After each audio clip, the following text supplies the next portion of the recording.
Got a tip to share with you about being taken seriously, being trusted, and being remembered favorably. This involves looking inside and really being honest with ourselves about a very fundamental point, knowing what we don't know, and being willing to be honest about that. You'd think everybody would do that automatically because it seems like a common sense idea. We know what we don't know, don't we? Well, I suppose we do, but how often do we try to conceal that for a host of reasons? Professional people with whom I interacted for some 30 years in both broadcasting, medical news, and also in public health communication.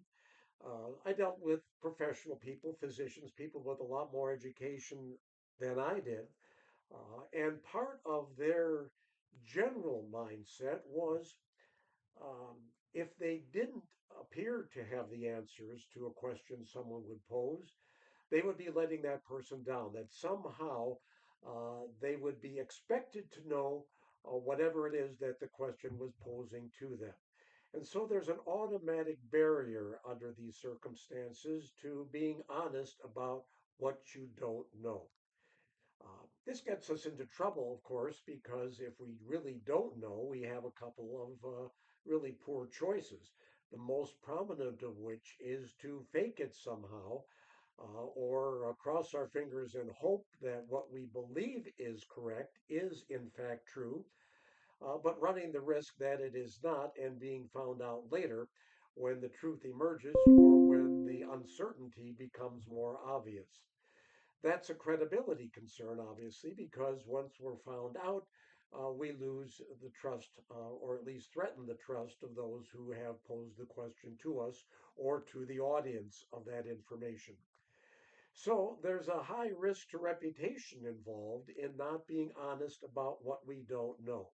And there's an interesting paradox here, and that is that when we are honest about what we don't know, even if it means explaining to people that very fact that we don't know the answer to their question, we actually gain credibility. We don't lose it because that honesty is accepted by audiences. People know from their own life experience that some things are not knowable at that moment, or that we may just not have had the education or exposure necessary to have the answer.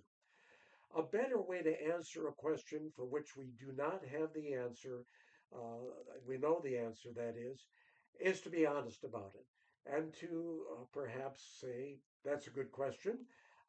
I wish I knew the answer. I always tell people in public health it's okay to wish. By the same token, it's much, much better to be that way, to be honest about it, than to guess or to try to fake our way through the answer. Ultimately, that backfires almost always, and our credibility suffers as a result.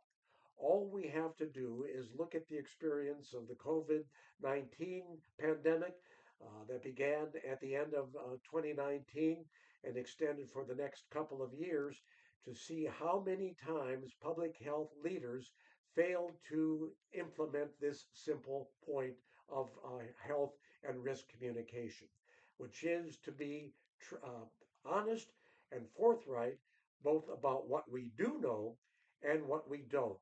It's also helpful, of course, to give steps to what we're going to do to try to find out answers so we're not just leaving things hanging.